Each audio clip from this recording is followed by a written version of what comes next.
जिस दिन भारत के निर्दोष पर्यटकों पर पहलगाम में हमला हुआ, उस दिन न सिर्फ गोलियां चलीं बल्कि पूरे देश का दिल भी छलनी हुआ। लेकिन जब भारत बदला लेने की तैयारी कर रहा है तो दुनिया के बड़े बड़े देश जो खुद को तटस्थ कहते हैं, अब भारत को ही संयम बरतने की सलाह दे रहे हैं। सबसे ज्यादा चौंकाया है यूनाइटेड किंगडम ने, यानी ब्रिटेन ने। क्या भारत की बढ़ती ताकत से दुनिया डर गई है? क्या भारत अब अपने फैसले खुद लेगा, चाहे कोई कुछ भी बोले? आज इसी बड़े सवाल पर बात करेंगे। सबसे पहले बात भारत पर बड़े हमलों की, मुंबई उरी, पुलवामा या अब पहलगाम। हमारे देश के मूवी स्टार्स, सिंगर्स और क्रिकेटर्स से शायद ही कभी देशभक्ति वाला स्टेटमेंट सामने आता है। अगर आता भी है तो बहुत न्यूट्रल सा, बिना जान के। सोचिए, अगर आज भी मोदी सरकार न होती तो बॉलीवुड पाकिस्तान के एक्टर्स को करोड़ों में साइन कर रहा होता, पाकिस्तानी सिंगर्स भारत में कॉन्सर्ट कर रहे होते और क्रिकेटर्स पाकिस्तान के साथ मैच खेलने की मुहिम चला रहे होते। लेकिन पाकिस्तान में देखिए, वहां के क्रिकेटर्स, एक्टर्स, सिंगर्स खुलकर पाकिस्तान आर्मी का प्रचार करते हैं और भारत को गाली देते हैं। ताजा उदाहरण है शाहिद अफरीदी का। हाल ही में शाहिद अफरीदी ने पहलगाम हमले पर शर्मनाक बयान दिया। उसने कहा कि भारत की आर्मी खुद हमले करवाती है ताकि पाकिस्तान और इस्लाम को बदनाम कर सके। 1 घंटे तक हमला हुआ और 8 लाख फौज कुछ नहीं कर पाई। ऐसा घटिया आरोप शाहिद अफरीदी ने भारत की सेना पर लगाया। यही शाहिद अफरीदी है जिसके लिए भारत के क्रिकेटर्स युवराज सिंह और हरभजन सिंह ने भारत में डोनेशन कैंपेन तक चलाया था।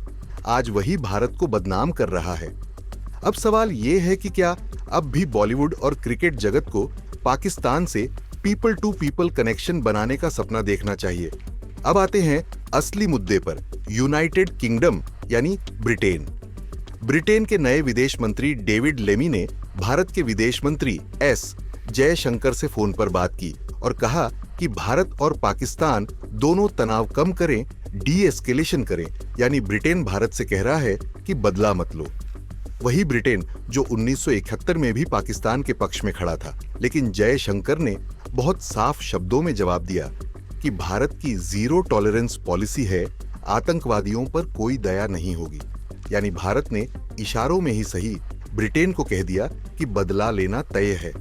आज दुनिया देख रही है कि भारत किसी के दबाव में आने वाला नहीं। चाहे ब्रिटेन हो, चाहे अमेरिका हो, चाहे यूएन हो, भारत अब अपने फैसले खुद लेता है। पहले सऊदी अरब और ईरान के विदेश मंत्रियों ने भारत और पाकिस्तान दोनों से बातचीत की थी, अब ब्रिटेन भी बीच में कूद पड़ा है। लेकिन इस बार भारत चुप नहीं है, अब भारत जवाब देगा। गोली का जवाब गोली से। पाकिस्तान खुद अंदर से बिखर चुका है। अभी एक इंटरनल रिपोर्ट लीक हुई है जिसमें पाकिस्तान आर्मी के कई सैनिक और अफसरों ने सिर्फ 4 दिन में इस्तीफा दे दिया।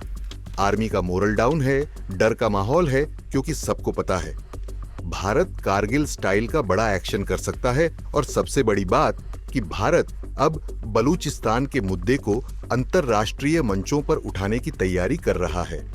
असम के मुख्यमंत्री हिमंता बिस्वा शर्मा ने खुलकर बलूचिस्तान की फ्रीडम स्ट्रगल का समर्थन किया है। अगर मोदी सरकार ने बलूचिस्तान का मुद्दा संयुक्त राष्ट्र में उठाया तो पाकिस्तान के टुकड़े करने का पहला बड़ा कदम होगा।